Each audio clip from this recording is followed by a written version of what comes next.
après l'attentat du 11 septembre, ils ont commencé à licencier beaucoup de gens. Ils ont commencé à remercier beaucoup de gens. Et moi, je suis resté 2 ans de plus.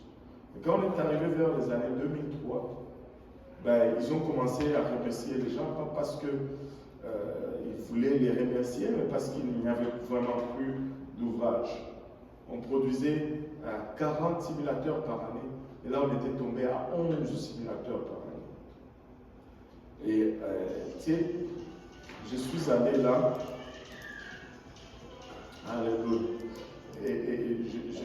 je suis allé un jour au travail, on m'a appelé aux ressources humaines, puis on m'a dit que c'était mon dernier jour, et qu'on me remerciait pour les services, et que bon, voilà, qu'ils ne veulent plus me garder, que si ça reprend, ils vont me rappeler. C'était un choc, parce que moi, un choc, oui, c'est parce que moi j'avais quand même une famille à nourrir, et que ça, c'était pas leur problème. Et là, mon boss, il m'aimait beaucoup, il est venu me parler, il m'a dit, écoute, ne t'inquiète pas, je vais te donner quelques contacts. Et puis il y a un de mes amis qui m'a donné le numéro de quelqu'un une Italienne là, qui recrutait pour une grosse compagnie en Alberta, 3M. L'Alberta, en ce temps-là, c'était la mine d'or. Tout le monde partait.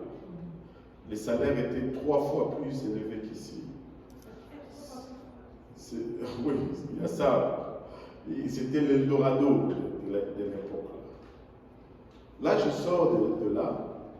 Je viens ici à l'église d'abord. Je suis entré, j'ai prié. Il y a des personnes, j'ai prié en avant. Et puis j'ai appelé ma femme. Je lui ai dit, maman, bon, voilà que je te parle, je ne suis plus au travail là. On m'a remercié. Donc, il dit, tu blagues? J'ai dit, non, je ne blague pas. Elle dit, t'es où? Je suis à l'église.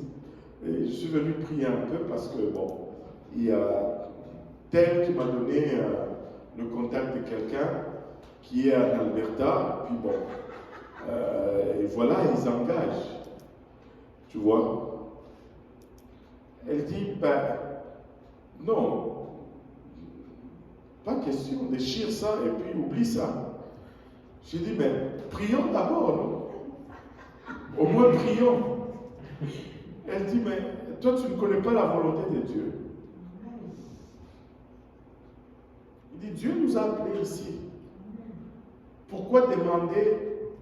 Tu sais, regarde, l'autre là, il s'appelle Balaam. Il savait ce que Dieu lui dit, mais il va encore demander encore. C'est des fois là, il faut juste suivre la volonté de Dieu.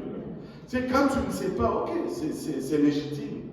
Tu sais, tu es dans une zone où vraiment la simple parole ne s'applique pas. Tu te demandes est-ce que je tourne à gauche ou je tourne à droite. Tu sais, tu es perdu par exemple. Je prends la gauche ou la droite. Même là, on ne demande même pas de signe. On s'essaye. Ça dépend vraiment. Ce que je veux dire, c'est que des fois, l'homme a souvent tendance à vouloir abuser. Là. Tout devient signe.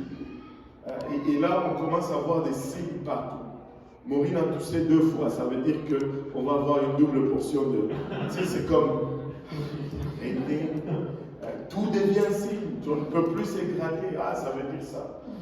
Ça t'égrate ici. Ah, ça veut dire ça. Tu as rêvé des spaghettis. Ah, ça veut dire ça. Et la parole de Dieu, elle sert à quoi alors? Là, on va des signes en signes. Non, on vit selon la parole de Dieu, donc selon les signes. Amen. Tu sais, et là,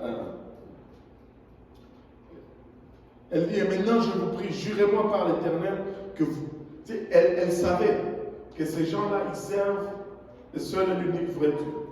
Et s'ils ont donné une parole, en jurant par l'Éternel, ils sont liés pour le faire. Elle savait comment ça fonctionnait les assurances. Les bonnes assurances. Il dit que vous aurez pour la maison de mon Père la même bonté que j'ai eue pour vous. En